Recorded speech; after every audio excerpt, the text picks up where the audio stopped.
Hello, fellow traders. 'Tis I, the Rumpled One. Friday, November the 24th, the year 2017. Black Friday. Is anybody watching, or are you guys all out shopping? Oh, the craziness of Black Friday. Oh, what have we become?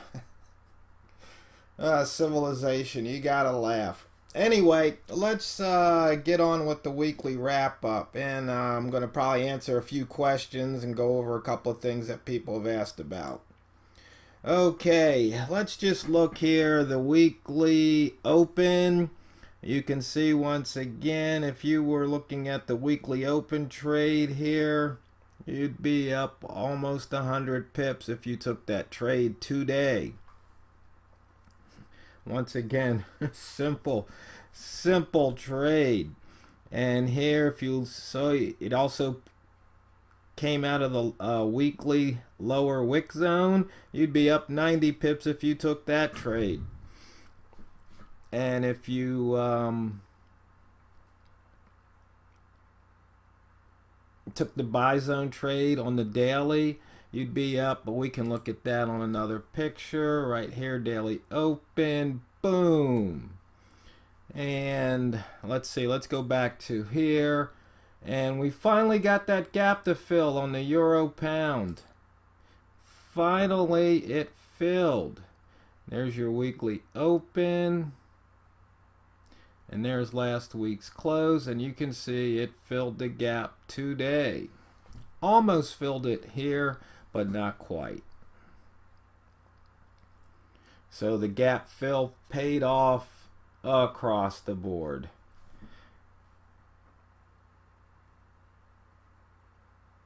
And you can see here the weekly open. If there was a trade triggered today, your profit there. So of course this would be short. You'd be up 29 pips if you had taken the pound New Zealand dollar short. If you had taken the yen short on the weekly, you'd be up 60 pips. Very simple. Once again, we can look at the day. And let's go back to the euro yen. You see here it broke out of yesterday's wick zone. Had you taken that trade, you'd be up, 40, 30 pips, almost 40 pips right now. Once again, simple trades. All you have to do is use a horizontal line. I don't know what else to tell you guys. I guess that's why some people don't like me. I just use these simple horizontal lines. I don't harm squiggly indicators, and I just show people how they can profit. And here once again the buy zone. As you can see, we got one trigger and it just took off. Once again the buy zone, daily open. We say price has to move somewhere between 8 and 10 pips, then we'll take that trade. And for those of you who it's not obvious to, if you go long and price drops below the open, it might be time to exit. But if it hits the short trigger, which it's telling you to go short, it is definitely time to stop out of the trade. For some strange reason, that is a sticking point with some people. They always want to know where the stop loss is. Now the rat. I had some questions about the rat. Somebody wanted me to explain it a little bit more. I know I've done videos on it before, so let me just go over it quickly. Rat zone.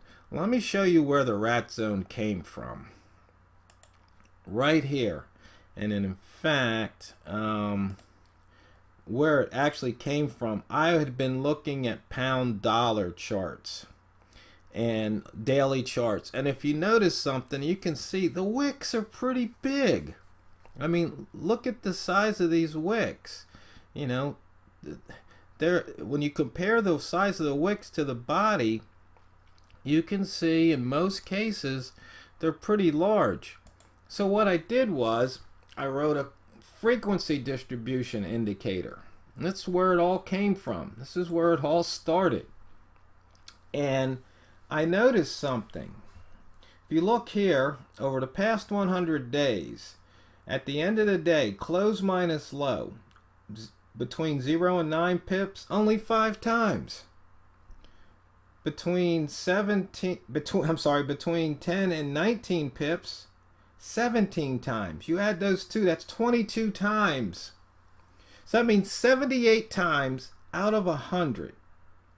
Now let that sink in. 78 times out of 100, the close minus the low at the end of the day was greater than, was 20 pips or greater. And these little dots here, the green dot, that's the green rat zone. The red dot, that's the red one. So all you have to do is look and see how many times did price close in between those two dots. That's all you have to look at. Now, if you're a red, actually, all you have to do is look. Let me back up just a bit. If you're a red rat, how many times did it close below that? If you're a green rat, how many times did it close above it?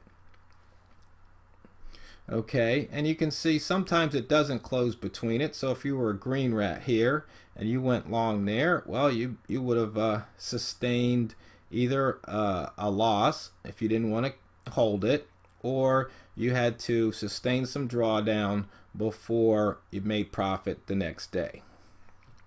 Okay, now let's go back here. So you can see here, price came down and it was putting in new bottoms all along, and we finally got a bottom right there. Okay, now this is 20 pips above here. So if you enter anywhere in this area, okay, anywhere in this area, chances are, end of the day, price is going to leave this zone. Based on statistics, you saw it 78 out of the last 100 days. Now, once again, you can see here, if you were a red rat, meaning you're trading short, you've got 11 and 17, that's 28. So that's 72. So once again, not bad. 72, 78. So 7 out of 10 times you'll probably be a winner. So 3 times you're a loser.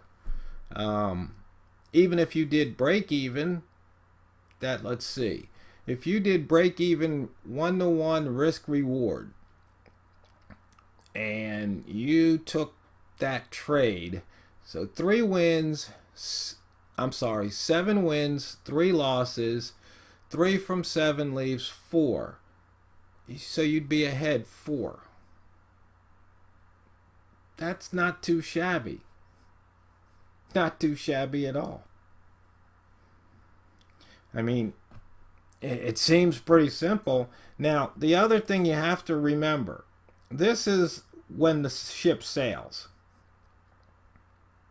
It's just that simple. So you don't want to, once it gets past that point, you don't enter the trade. You want to enter down here. You can use whatever trigger you want. As I've said before, you can use a rat reversal. Red candle closes, green candle closes. You go long at the high of that green candle, or that's one. You can just do a simple price turn, red green, because every turn off the bottom will always be a red and a green. So if you see a red and a green, you can start thinking price turn if you're in this area. So even if you did it here, red, green, you start thinking price turn, took a little heat, but that's what happened. Of course, that's hindsight, because it could have kept going like that. So that's just how it is. So you can see here, if you're a red rat,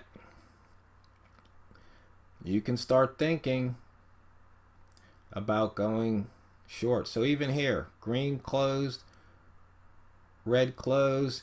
you could have started going short or just simple price turn, maybe picked up a few pips before you stopped out. Let's see, open 48, low 42. So there you could have grabbed a quick 5 pips, 4 or 5 pips right here had you done that.